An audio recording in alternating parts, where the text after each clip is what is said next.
Hi, friends. Hello, the world. Welcome back to this episode of Tools for Transitioning Humanitarians.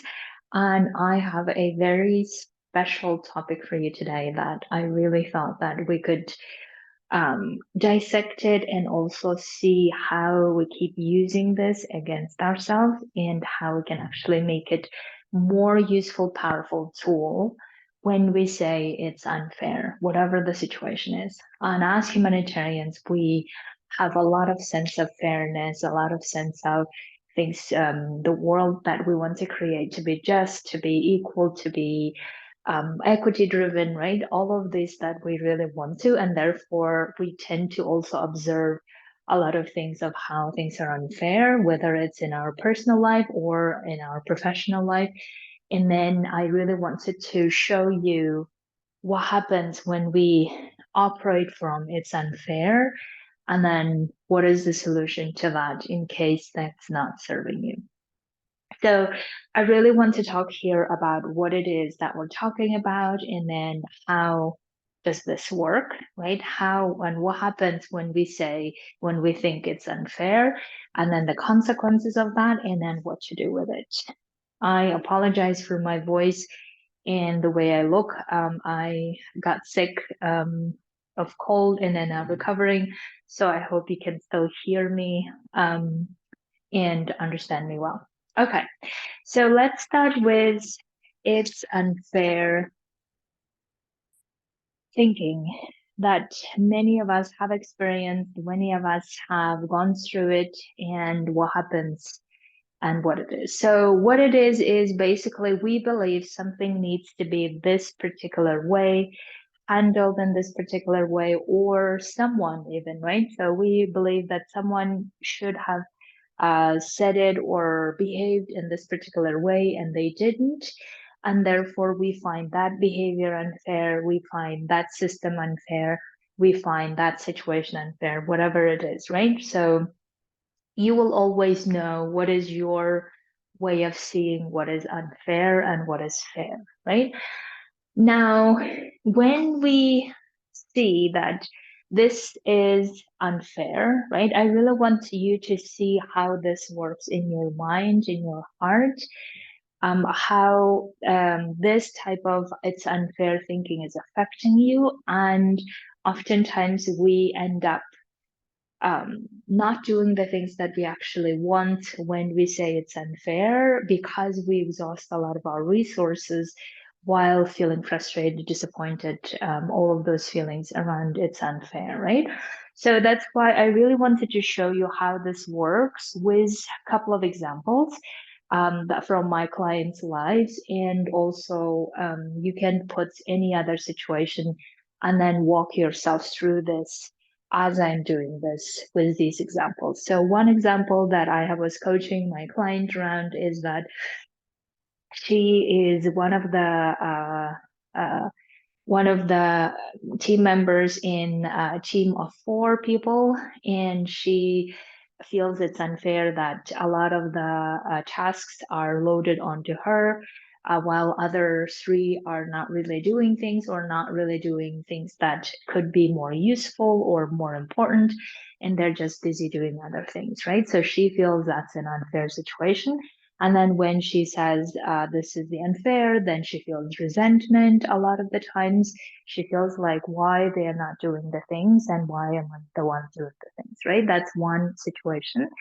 The other situation is I was coaching a client who, this is a personal situation of my client where she feels like she was treated unfairly by her ex-husband. She has a child, and the ex-husband took off and worked on his career and did all the things, while she stayed at home taking care of the child and then not really getting the support that she expected from him. And she really feels that's an unfair situation. And then they separated, and it took them a lot of time to divorce. But he is, according to her, he is off with another person, and she makes her even more like wanting to take revenge, makes her angry, makes her like powerless at the same time, not able to do a lot of the things or demanding things. And she wanted to sue him, but then he is a citizen of a different country, and they have like very complicated legal story of how to even divorce and how to even sue him and all of these things, right? So in all of these situations, you can see that when we think it's unfair, we have a lot of feelings that makes us like that make us feel so much anger, so much sadness, so much powerlessness, so much resentment. Frustration is not even the word, right? Disappointment, like name it. A lot of the feelings come up when we think it's unfair, right? Now, when we like, if you think about it, is when we think it's unfair, usually what we want is we want to solve for that unfairness, right? We want to make that thing fair again. That's the whole goal of us qualifying something unfair, right?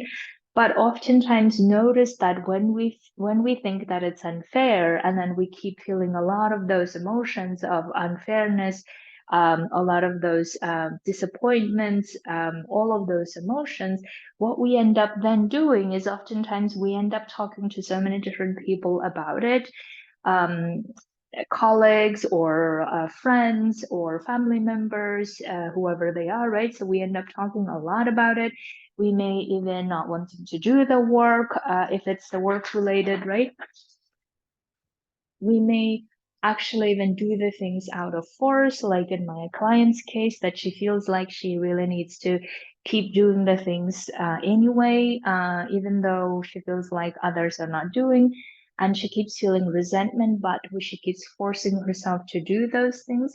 And then as a result, what we make is we actually make our situation more unfair to ourselves, right? So we make it so much more unfair to ourselves, meaning like in my other client's case, excuse me, because she was so much in the I need to take revenge and I need to do vendetta and I need to like sue him and all of these things, took her, excuse me, away from being with her daughter, away from actually putting her life back. She took a lot of time, a lot of months actually, not being able to do anything about it. And she just stayed at home and didn't want to do anything, right? So that's that level of like when we think it's so unfair, it paralyzes us. It makes us so much angry and actually we tend to do things out of those anger, out of those feelings of unfair, and then we just end up suffering so much more for the unfairness of someone else's behavior that we actually do not like, right? And what we end up doing is we actually not solving for the actual thing, right? We instead keep suffering, keep resenting, keep feeling that anger. And then, in other words, we then tend to focus and do a lot of the things we don't want to do. And we end up not doing the actual thing that we want to do, right? Which is solving the unfairness.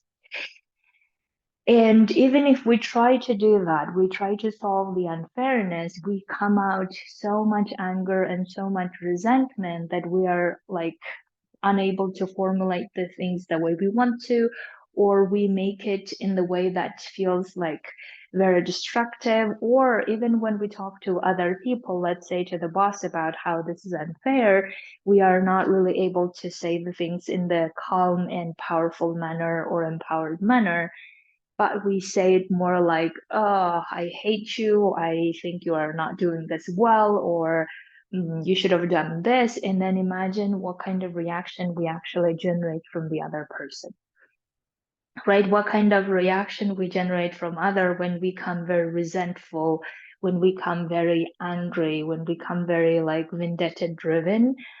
We even though we want to like shake them up, or maybe in my other client's case, maybe we want to even kill that guy, right? So maybe we come to that type of feelings, but the goal that we're trying to achieve is make him contribute to the child's care, for instance. That was the goal, right? That's even if the relationship is not going to work, but we want the person to be taking responsibility for the child's care as much as we're doing, and we want to make that fair, and we're unlikely to achieve that goal if we're coming from this place of anger and all of those other feelings.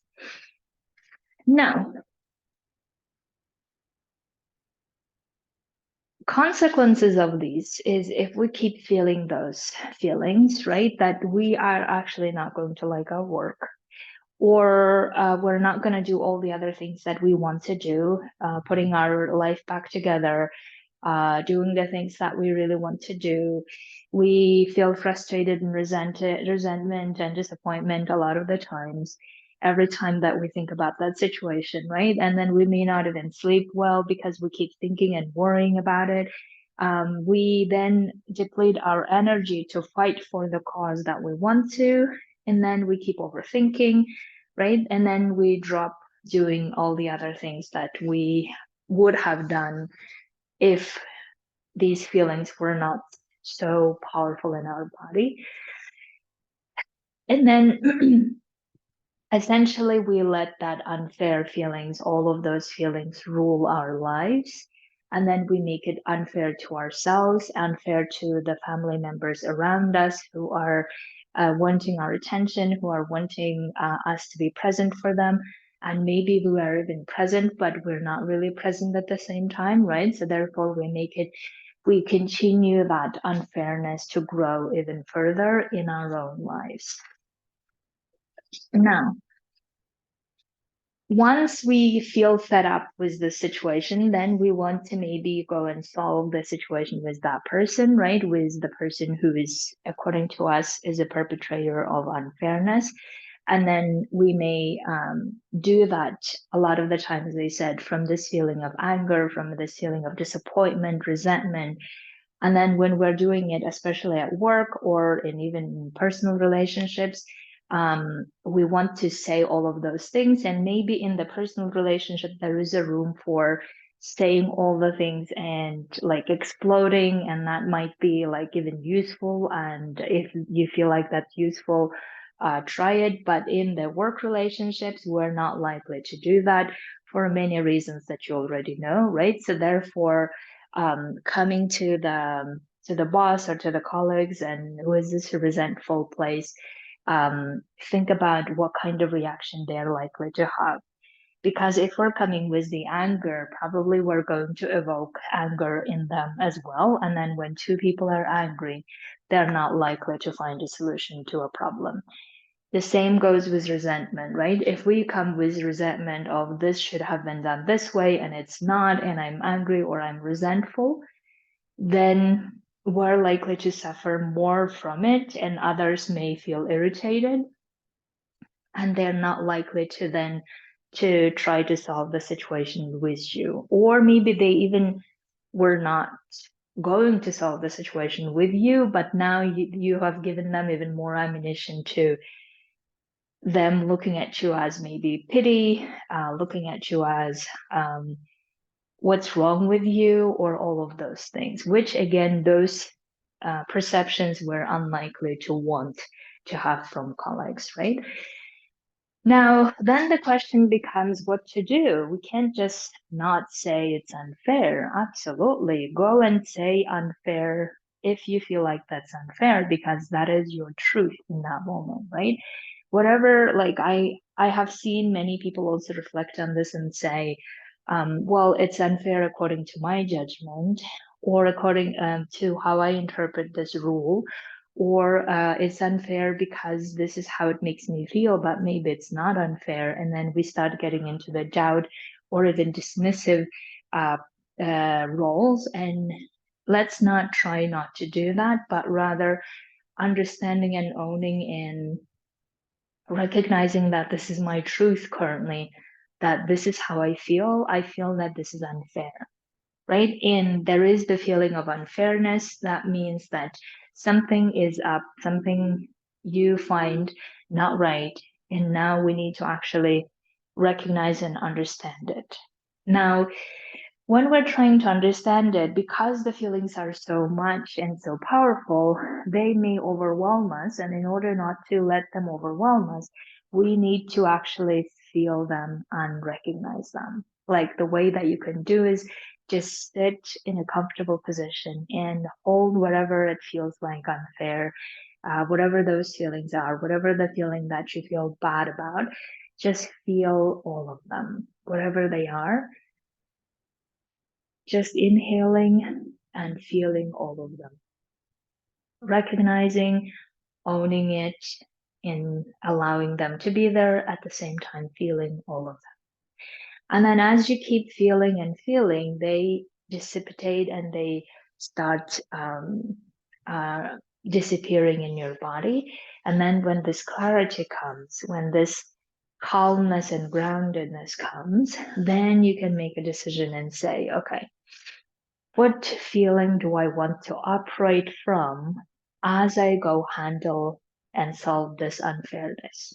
This is key, you guys, because as long as we keep operating from feeling powerless, we're we're going to end up not really solving the problem, but either creating more problems for ourselves or more suffrage for ourselves. And that's not useful. I have been there, I have done it millions of times, and I really recommend not to do that. So that's why it is so key that after we have processed all of these emotions, wherever they come up, and after we have gone through them, then we need to decide what feeling I need to operate from. And I suggest the feeling of feeling empowered or feeling powerful or feeling whatever the um, feeling that makes you um, keep working on the solution or keep fighting the cause, whatever it is.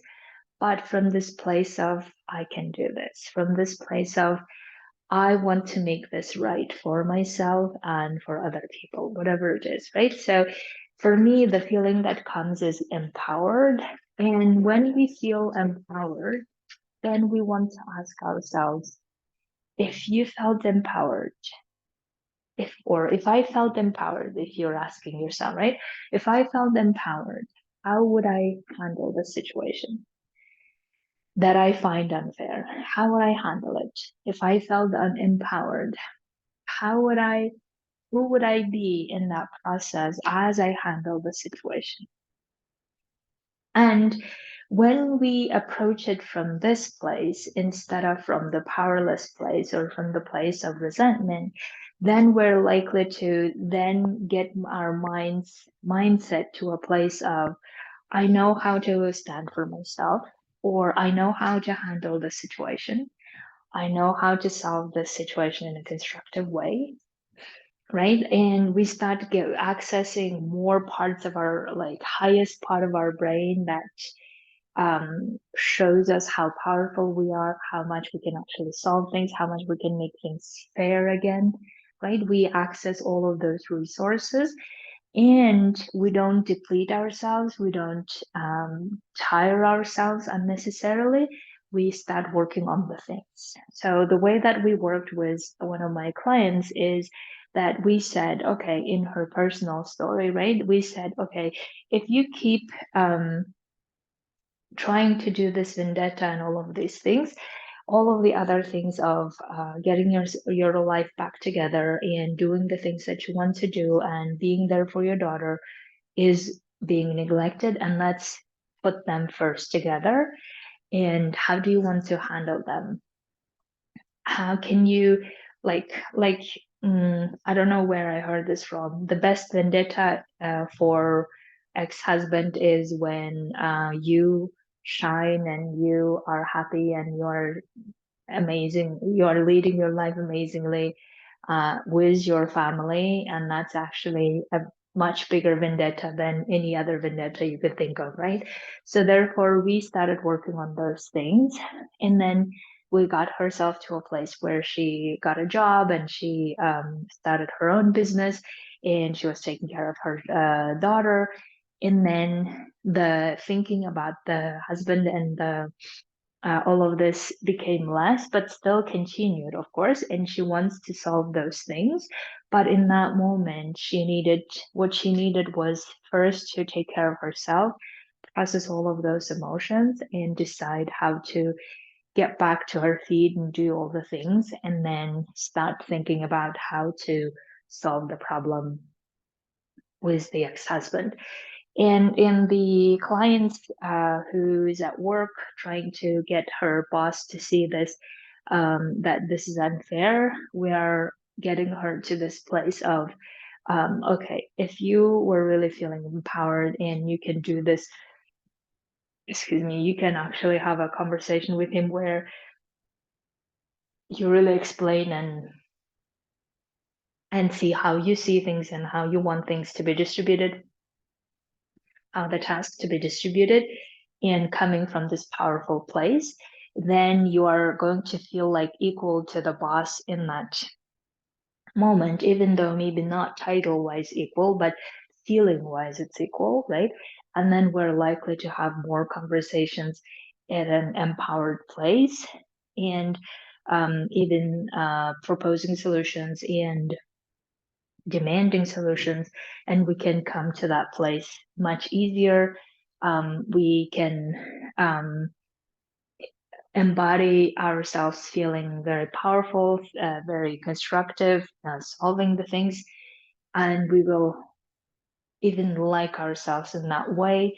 We will feel even more energized, and we're likely to go and continue solving that thing even into the future without feeling depletion, right? And go and implement this identity. So, my dears, I really hope that I was able to give you a specific tool of how to handle its unfair situation, whatever that situation is, in the way that does not let you suffer so much or does not let you feel more unfair to your situation or keep forcing yourself to do things you don't want to do. Instead, you actually want to solve the problem. And how can you do that in a way that feels empowering, um, that feels energizing, instead of feeling powerless, angry or defensive, or feeling like I wish things were different, or all of those things, and keep suffering from that. That's really what I really don't want you to experience. And absolutely come coach with me if you would like to sort out your situation, whatever that is, where you feel like it's unfair and you can't really get out of that, then come coach with me. I would love to help you to get to the other side where you're acting from feeling empowered, feeling energized to solve and make things fair again for yourself and possibly for other people as well. Have an amazing weekend. I will talk to you very soon. Thank you so much.